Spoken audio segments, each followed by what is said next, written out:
Capítulo 1. Daniel en cautiverio. Versículos 1 al 2. 1. En el tercer año del reinado de Joacim, rey de Judá, vino Nabucodonosor, rey de Babilonia, a Jerusalén y la sitió. 2. Y el Señor entregó en su mano a Joacim, rey de Judá, con parte de los utensilios de la casa de Dios, los cuales él llevó a la tierra de Sinar, a la casa de su Dios, y trajo los utensilios a la casa del tesoro de su Dios. Con una franqueza característica de los escritores sagrados, Daniel entra de inmediato en su tema.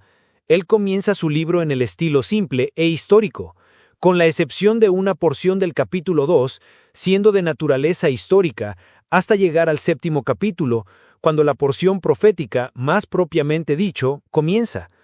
Como alguien consciente de pronunciar solo la verdad bien conocida, él procede de una vez para exponer una variedad de detalles por los cuales su precisión podría ser probada de una vez. Así, en los dos versos citados, declara 5 detalles que pretenden ser hechos históricos, como los que ningún escritor probablemente introduciría en una narración ficticia. 1. Que Joacim era rey de Judá. 2. Que Nabucodonosor era rey de Babilonia. 3. Que este último vino contra el primero. 4. Que esto fue en el tercer año del reinado de Joacim. Y 5. Que Joacim fue entregado en la mano de Nabucodonosor, quien tomó una parte de los vasos sagrados de la casa de Dios, y llevándolos a la tierra de Sinar, el país de Babilonia, Génesis 10:10, los colocó en la casa del tesoro de su divinidad pagana. Las partes subsiguientes de la narración abundan tanto en hechos históricos de una naturaleza similar. Este derrocamiento de Jerusalén fue predicho por Jeremías e inmediatamente se cumplió, en el año 606 a.C., Jeremías 25, 8 al 11. Jeremías sitúa este cautiverio en el cuarto año de Joacim, Daniel en el tercero. Esta aparente discrepancia se explica por el hecho de que Nabucodonosor partió en su expedición cerca del final del tercer año de Joacim, a partir del cual Daniel cuenta, pero él no llevó a cabo la subyugación de Jerusalén hasta alrededor del 9º mes del año siguiente, y a partir de este año cuenta Jeremías. Joacim, aunque atado con el propósito de ser llevado a Babilonia, habiéndose humillado, se le permitió permanecer como gobernante en Jerusalén, tributario del rey de Babilonia. Esta fue la primera vez que Jerusalén era tomada por Nabucodonosor. En 2 ocasiones posteriores, la ciudad, tras haberse rebelado, fue capturada por el mismo rey, siendo tratada más severamente cada vez. De estos derrocamientos subsiguientes, el primero fue bajo Joaquín, hijo de Joacim, en el año 599 a.C., cuando todos los vasos sagrados fueron tomados o destruidos, y los mejores habitantes, junto con el rey, fueron llevados al cautiverio. El segundo fue bajo Sedequías, cuando la ciudad sufrió el más formidable asedio que alguna vez soportó, exceptuando el de Tito en el año 70 después de Cristo. Durante los 2 años de duración de este cerco, los habitantes de la ciudad sufrieron todos los horrores de la hambruna extrema. Al final, la guarnición y el rey, intentando escapar de la ciudad, fueron capturados por los caldeos. Los hijos del rey fueron asesinados ante su rostro. Le sacaron los ojos y fue llevado a Babilonia, y así se cumplió la predicción de Ezequiel, quien declaró que sería llevado a Babilonia y que moriría allí, pero que no vería el lugar. Ezequiel 12:13. La ciudad y el templo en este momento fueron completamente destruidos y la totalidad de la población de la ciudad y del país, con la excepción de algunos agricultores, fueron llevados cautivos a Babilonia en el año 588 a.C. Tal fue el testimonio providencial de Dios contra el pecado. No es que los caldeos fueran los favoritos del cielo, pero Dios los usó para castigar las iniquidades de su pueblo. Si los israelitas hubieran sido fieles a Dios y guardado su sábado, Jerusalén se habría mantenido para siempre. Jeremías 17, 24 al 27. Pero se apartaron de él y él los abandonó. Primero profanaron los vasos sagrados mediante el pecado, al introducir entre ellos ídolos paganos, y luego él los profanó mediante juicios, al dejarlos ir como trofeos a los templos paganos en el extranjero. Durante estos días de tribulación y angustia en Jerusalén, Daniel y sus compañeros fueron alimentados e instruidos en el palacio del rey de Babilonia, y aunque cautivos en una tierra extraña, estaban sin duda en algunos aspectos mucho más favorablemente situados de lo que podrían haber estado en su país natal. Versículos del 3 al 5. 3. Y el rey habló a Aspenaz, el jefe de sus eunucos, de que debía traer a algunos de los hijos de Israel, del linaje del rey y de los príncipes. 4. Muchachos en quienes no hubiera ningún defecto, pero que fueran favorecidos y hábiles en toda sabiduría, e ingeniosos en conocimiento, y comprensivos en ciencia, y que tuvieran capacidad para estar en el palacio del rey, y que a quienes pudieran enseñar la ciencia y la lengua de los caldeos. 5. El rey les asignó una provisión diaria de la comida del rey y del vino que él bebía. Así los alimentaría por 3 años, para que al final de los cuales pudieran presentarse ante el rey. Tenemos en estos versículos el recuerdo de lo probable cumplimiento del anuncio de los juicios venideros hechos al rey Ezequías por el profeta Isaías, más de 100 años antes. Cuando este rey había mostrado vanagloriosamente a los mensajeros del rey de Babilonia todos los tesoros y cosas sagradas de su palacio y reinado, se le dijo que todas estas cosas buenas debían ser llevadas como trofeos a la ciudad de Babilonia y que nada debía quedar, y que incluso sus propios hijos, sus descendientes, debían ser llevados y ser eunucos en el palacio de allí. Es probable que Daniel y sus compañeros fueran tratados como se indica en la profecía. Por lo menos, no oímos nada de su posteridad, lo cual puede explicarse más fácilmente con esta hipótesis que con cualquier otra, aunque algunos piensan que el término eunuco había llegado a significar oficio en lugar de condición. La palabra muchachos aplicada a estos cautivos no debe confinarse al sentido al que está limitado en este momento. También incluía a los jóvenes. Y aprendemos de los recuerdos que estos muchachos ya eran hábiles en toda sabiduría, ingeniosos en conocimiento y en la comprensión de ciencia, y tenían habilidad en ellos para estar en el palacio del rey. En otras palabras, ya habían adquirido un buen grado de educación, y sus poderes físicos y mentales estaban tan desarrollados que un lector hábil de la naturaleza humana podría formar una estimación bastante precisa de sus capacidades. Se supone que tenían unos 18 o 20 años de edad. En el trato que recibieron estos cautivos hebreos, vemos un ejemplo de la sabia política y la liberalidad del rey en ascenso, Nabucodonosor. 1. En lugar de elegir, como muchos grandes reyes de épocas posteriores, medios para la gratificación de deseos bajos y viles, eligió jóvenes que debían ser educados en todos los asuntos relacionados con el reino, para que pudieran tener una ayuda eficaz en la administración de sus asuntos. 2. Les asignó una provisión diaria de su propia comida y vino. En lugar de la cruda comida que algunos habrían pensado que era lo suficientemente buena para los cautivos, él les ofreció sus propios manjares reales. Por el espacio de 3 años, tuvieron todas las ventajas que el reino podía ofrecer. Aunque cautivos, eran hijos de realeza y fueron tratados como tales por el rey humano de los caldeos. Se puede preguntar por qué estas personas fueron seleccionadas después de una preparación adecuada para participar en los asuntos del reino. ¿No había suficientes babilónicos nativos para ocupar estos puestos de confianza y honor? No podría ser por otra razón que la juventud caldea no podía competir con los de Israel en las cualidades, tanto físicas como mentales, necesarias para tal posición. Versículos 6 al 7.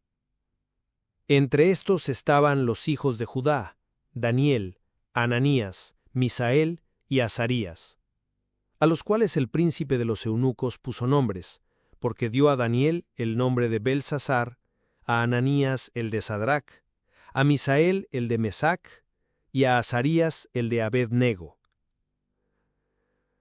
Este cambio de nombres se hizo probablemente por el significado de las palabras. Así, Daniel significaba en hebreo Dios es mi juez. Ananías, don del Señor. Misael, el que es un Dios fuerte. Y Azarías, ayuda del Señor. Estos nombres, cada uno con alguna referencia al verdadero Dios y significando alguna conexión con su adoración, fueron cambiados a nombres cuya definición tenía una relación similar con las divinidades paganas y la adoración de los caldeos. Así, Belsasar, el nombre dado a Daniel, significaba guardián de los tesoros ocultos de Bel. Sadrac, inspiración del sol, que los caldeos adoraban. Mesac, de la diosa Shaka, bajo cuyo nombre se adoraba a Venus, y Abed-nego, siervo del fuego resplandeciente, el cual también adoraban. Versículos 8 al 16. Pero Daniel se propuso en su corazón no contaminarse con la porción de la comida del rey, ni con el vino que bebía, Por lo tanto, pidió al príncipe de los eunucos que se le permitiera no contaminarse. Ahora bien, Dios había puesto a Daniel en el favor y amor tierno con el príncipe de los eunucos. Y el príncipe de los eunucos dijo a Daniel: «Temo a mi señor, el rey, que ha designado vuestra comida y vuestra bebida. Porque, ¿por qué habría de ver vuestros rostros con peor apariencia que los de los muchachos, que son de vuestra suerte? Entonces haréis poner en peligro mi cabeza ante el rey». Entonces Daniel dijo a Melzar, a quien el príncipe de los eunucos había puesto a cargo de Daniel, Ananías, Misael y Azarías: «Prueba a tus siervos, te lo ruego, durante 10 días, y que nos den legumbres para comer y agua para beber.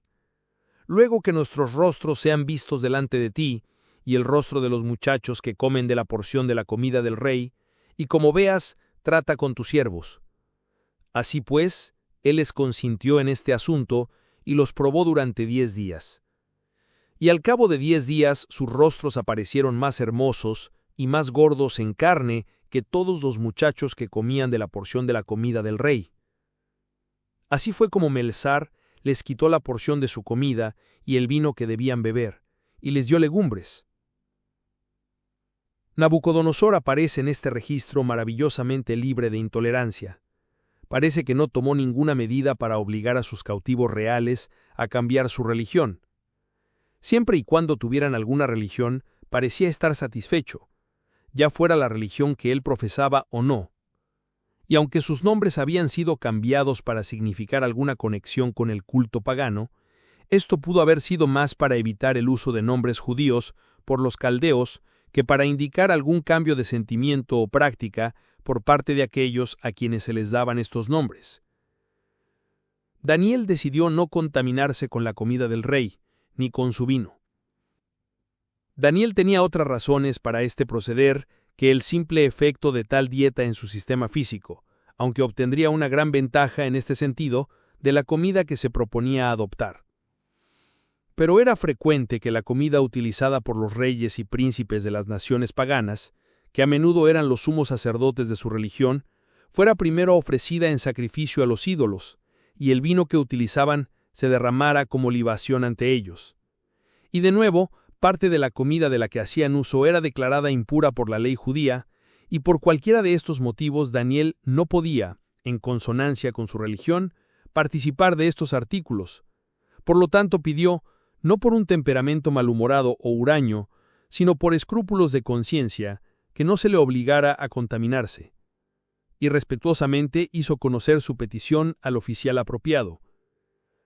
El príncipe de los eunucos temía acceder a la petición de Daniel, ya que el propio rey había designado su comida. Esto muestra el gran interés personal que el rey tenía en estas personas.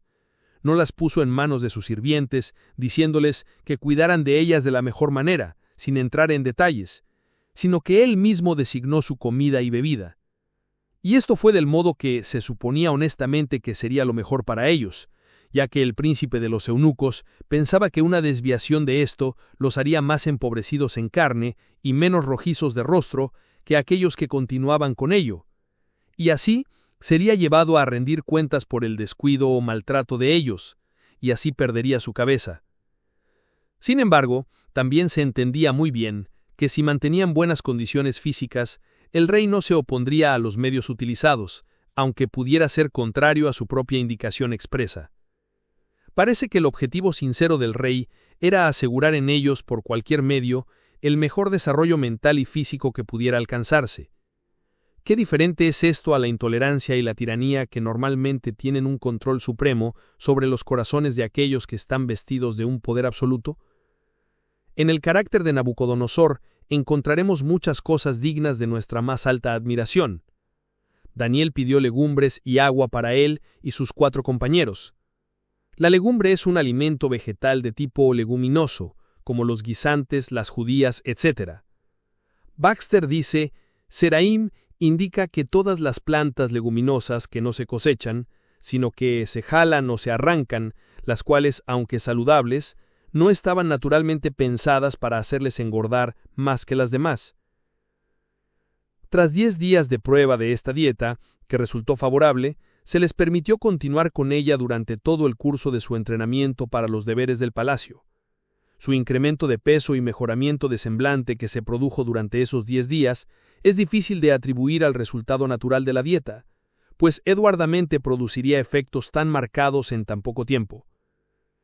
¿No es mucho más natural concluir que este resultado se produjo por una intervención especial del Señor, como muestra de su aprobación del curso que habían tomado, que, si se perseveraba en él, conduciría en el curso del tiempo al mismo resultado por la operación natural de las leyes de su ser? Versículos 17 al 21. En cuanto a estos 4 muchachos, Dios les dio conocimiento y habilidad en todo aprendizaje y sabiduría, y Daniel tenía entendimiento en todas visiones y sueños. Ahora bien, al final de los días que el rey había dicho que los trajera, el príncipe de los eunucos los trajo ante Nabucodonosor. Y el rey habló con ellos, y entre todos ellos no se encontró ninguno como Daniel, Ananías, Misael y Azarías, por lo que permanecieron ante el rey. Y en todos los asuntos de sabiduría y entendimiento que el rey les preguntó, los encontró 10 veces mejores que todos los magos y astrólogos que había en todo su reino. 21. Y Daniel continuó hasta el primer año del rey Ciro. Solo a Daniel parece habérsele confiado un entendimiento en visiones y sueños. Pero el trato del Señor con Daniel en este sentido no prueba que los demás sean menos aceptados a su vista. La preservación en medio del horno de fuego fue una buena evidencia del favor divino que pudieron haber tenido. Daniel probablemente tenía algunas calificaciones naturales que lo hacían especialmente apto para este trabajo especial. El mismo interés personal en estos individuos manifestado hasta ahora por el rey, él lo continuó manteniendo. Al final de los 3 años, los llamó a una entrevista personal. Debía saber por sí mismo cómo les había ido y qué capacidad habían adquirido. Esta entrevista también demuestra que el rey era un hombre muy versado en todas las artes y ciencias de los caldeos. De lo contrario, no hubiera estado calificado para examinar a otros en ellas. Como resultado, reconociendo el mérito donde quiera que lo viera, sin importar religión o nacionalidad, reconoció que eran 10 veces superiores a cualquiera de su propia tierra. Y es añadido que Daniel continuó hasta el primer año del rey Ciro. Este es un ejemplo del uso un tanto singular de la palabra hasta, que ocasionalmente ocurre en las Sagradas Escrituras. No significa que continuó no más que hasta el primer año de Ciro, ya que vivió algunos años después del comienzo de su reinado. Pero este es el tiempo al que el escritor deseaba dirigir especial atención, ya que trajo la liberación de los judíos cautivos. Un uso similar de la palabra se encuentra en el Salmo 112:8 y en Mateo 5:18.